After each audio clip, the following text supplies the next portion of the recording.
Students, आज हम पढ़ेंगे पाठ 14 भगत पूरन सिंह।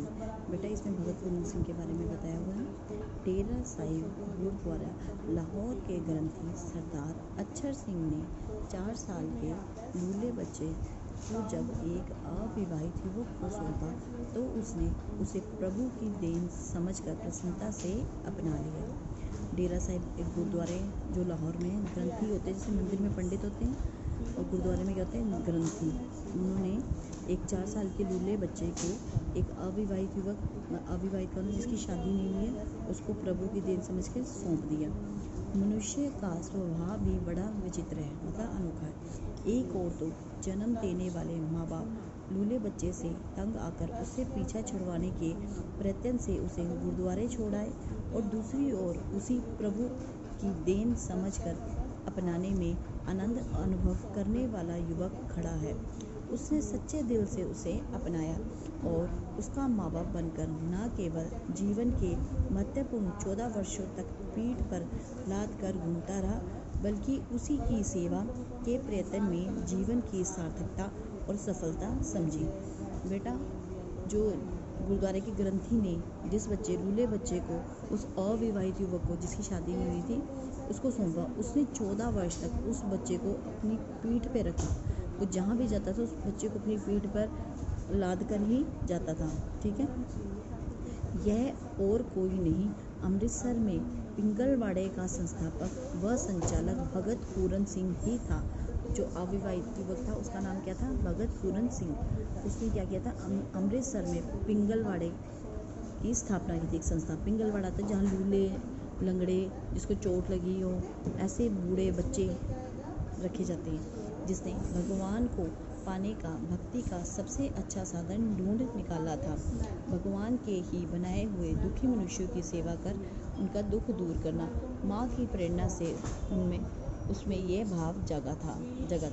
गुरुद्वारे में आने वाले दयावान, उदार होते हैं, बड़े दिल वाले, सहृदय, कोमल दिल वाले, संवेदनशील, जल्दी पसीजने वाले लोगों में से ग्रंथी अक्षर सिंह जब किसी समर्थ भक्त को ढूंढ रहा था तो विनय, मधुर प्रिय और सेवा परायण युवक पूरन सिंह ही मिला।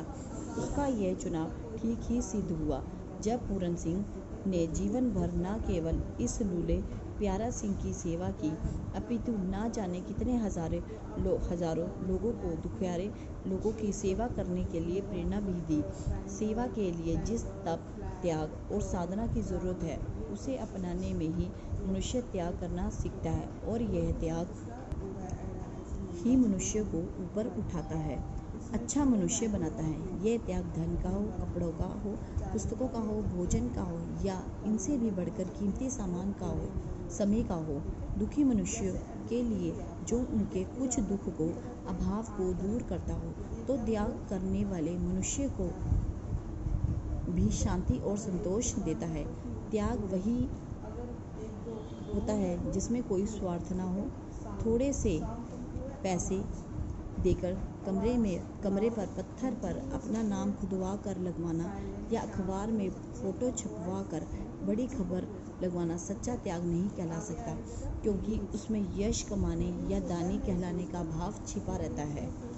अमृतसर का यह पिंगलवाड़ा भारत का ही नहीं अपितु संसार भर में प्रसिद्ध स्थान बन गया है, जहां अब लगभग 1100 से भी अधिक लंगड़े, लूले, बहरे, गूंगे, अंधे, चोट लगने के कारण जख्मी आदि केवल शारीरिक दृष्टि से ही अपंग नहीं, अपितु मानसिक दृष्टि से भी रोगी बच्चे, जवान, बूढ़े, पुरुष, लड़कियां और सभी आयु की स्त्रियां भी वहां रहती है। इनका एक महीने का खर्च लाखों रुपयों में है, जो बहुतायत से लोगों के दान से आता है। इसके लिए शिरोमणि गुरुद्वारा प्रबंधक कमेटी और पंजाब सरकार भी कुछ अनुदान देती है। बहुत से सेवक बस के अड्डों पर या रेल के स्टेशनों पर भी दान इकट्ठा करते हैं। कुछ सेवक पिंगलवाड़े में रहकर दुखियों की सेवा करते हुए उनका दुख दूर करने या कम करने का प्रयत्न करते हैं। सच तो यह है कि भगत पूरन सिंह को जो भी कोई दुखी मिलता था, उसके दुख दूर करने का वह अधिक से अधिक प्रयत्न करता था। उसके इसी मानवीय गुण ने उसे महान बना दिया। उसने अविवाहित रहकर दुखी मानवता की सेवा का व्रत लिया था, और जीवन भर तप, त्याग और सेवा और साधना से भी उसे निभाता रहा। और अपने जीवन को सफल बनाया। भारत सरकार द्वारा सन 1979 में उन्हें पद्म श्री से सम्मानित किया गया।